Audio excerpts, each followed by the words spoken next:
All right, today we're going to decode some of the absolute most dangerous signals the human heart can produce. We're talking about ventricular dysrhythmias. Let's get right into it. So, before we get into the why all this is happening, let's just take a look at the what. I mean, what does a truly life-threatening heart rhythm even look like on an EKG? Okay, first up, you might see something like this. See how it's super fast, but weirdly regular? That's ventricular tachycardia, or VTach for short. And look closely. Each one of those big, wide spikes, the QRS complexes, they're like perfect clones of each other. Or you might see this. It's just total chaos, right? There's no pattern at all, just a shaky, quivering, completely disorganized line. This is ventricular fibrillation, or VFib. So let's break down what in the world is going on inside the heart to cause these crazy signals. All right, first section. Where do these rogue beats even come from? We've got to start with the fundamentals to really get it. So here's the deal. A ventricular dysrhythmia is basically an abnormal heart rhythm that starts down in the ventricles. It completely bypasses the normal highway for electrical signals. Think of it this way. Your heart's normal pacemaker is like this brilliant orchestra conductor, keeping a perfect tempo. Well, a ventricular beat, that's like a rogue drummer who just decides to start their own wild solo, throwing the entire orchestra off. And because that signal starts in the wrong place and has to travel slowly through the muscle, you get that classic wide QRS complex you see on the EKG. Now, this is super important. These dangerous rhythms, they don't just happen out of nowhere. They're almost always caused by some kind of underlying stress or damage to the heart muscle itself. We're talking about things like a heart attack, not enough oxygen getting to the heart, or even electrolyte imbalances, low potassium or magnesium. All these things can make the heart cells really irritable, and they just start firing off on their own. Okay, so we know what can make the heart muscle irritable. Let's look at the most common result of that irritation. It's this little glitch, a single rogue beat called a premature ventricular contraction, or PVC. Check out the difference here. It's pretty clear. On the left, you've got unifocal PVCs. See how they all look exactly the same? That's because they're all firing from one single grumpy spot in the ventricle. But on the right, those are multifocal. They have different shapes, and that's more concerning. Why? It means you have multiple unstable spots in the heart, all causing trouble. A single PVC here and there is actually super common, and a lot of the time, it's no big deal. But it's all about the pattern. When they start showing up frequently, like more than 6 a minute, or you get 2 in a row, which we call a couplet, or they're multifocal, like we just saw, that's when it becomes a really serious warning sign that the heart's electrical system is getting unstable. And this right here, this is where things can escalate and fast.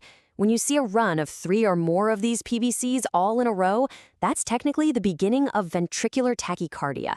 It's the exact moment a little glitch turns into a potential full-blown emergency.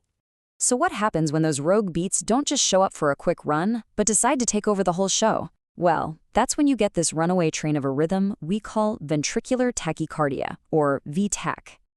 Okay, this is an absolutely critical concept. It's called the R on T phenomenon. So that T wave you see on the EKG, that's the heart's electrical reset phase. It's a really vulnerable moment. And if a PVC happens to land at just the wrong time, right on top of that T wave, it can be the spark that ignites the whole fire, triggering VTach or even VFib. And the result is this.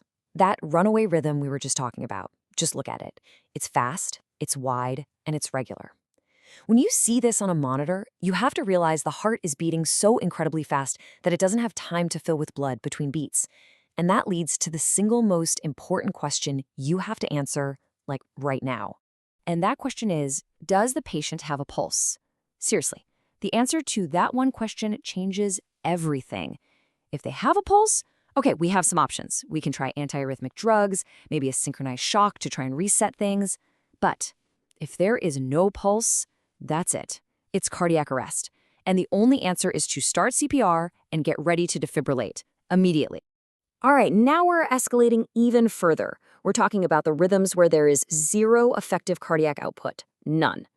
These are the true code blue, life or death emergencies. This is VFib.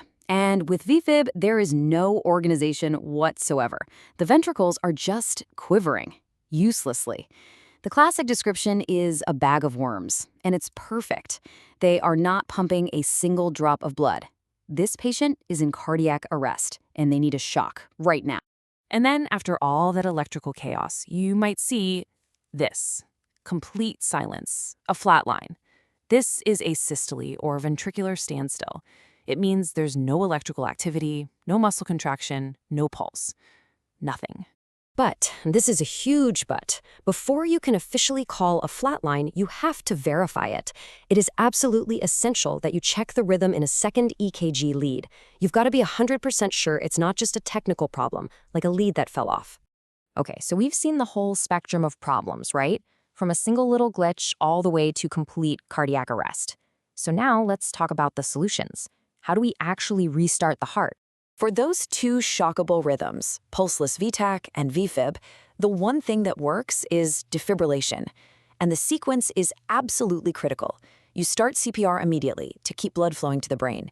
You get the pads on the chest, you scream all clear to make sure no one is touching the patient, and then you deliver that shock. Every single second matters here. And getting those pads in the right spot is so important. Why? Because you're trying to send a massive jolt of electricity through the heart muscle. That shock basically acts like a hard reset on a computer. It stops all that chaotic electrical noise and hopefully gives the heart's own natural pacemaker a chance to wake up and take control again. So this table is a perfect summary of everything we've just talked about. It really pulls it all together, right? You can see each dysrhythmia, its rhythm, the all-important pulse question, what the QRS looks like, and the life-saving treatment for each one.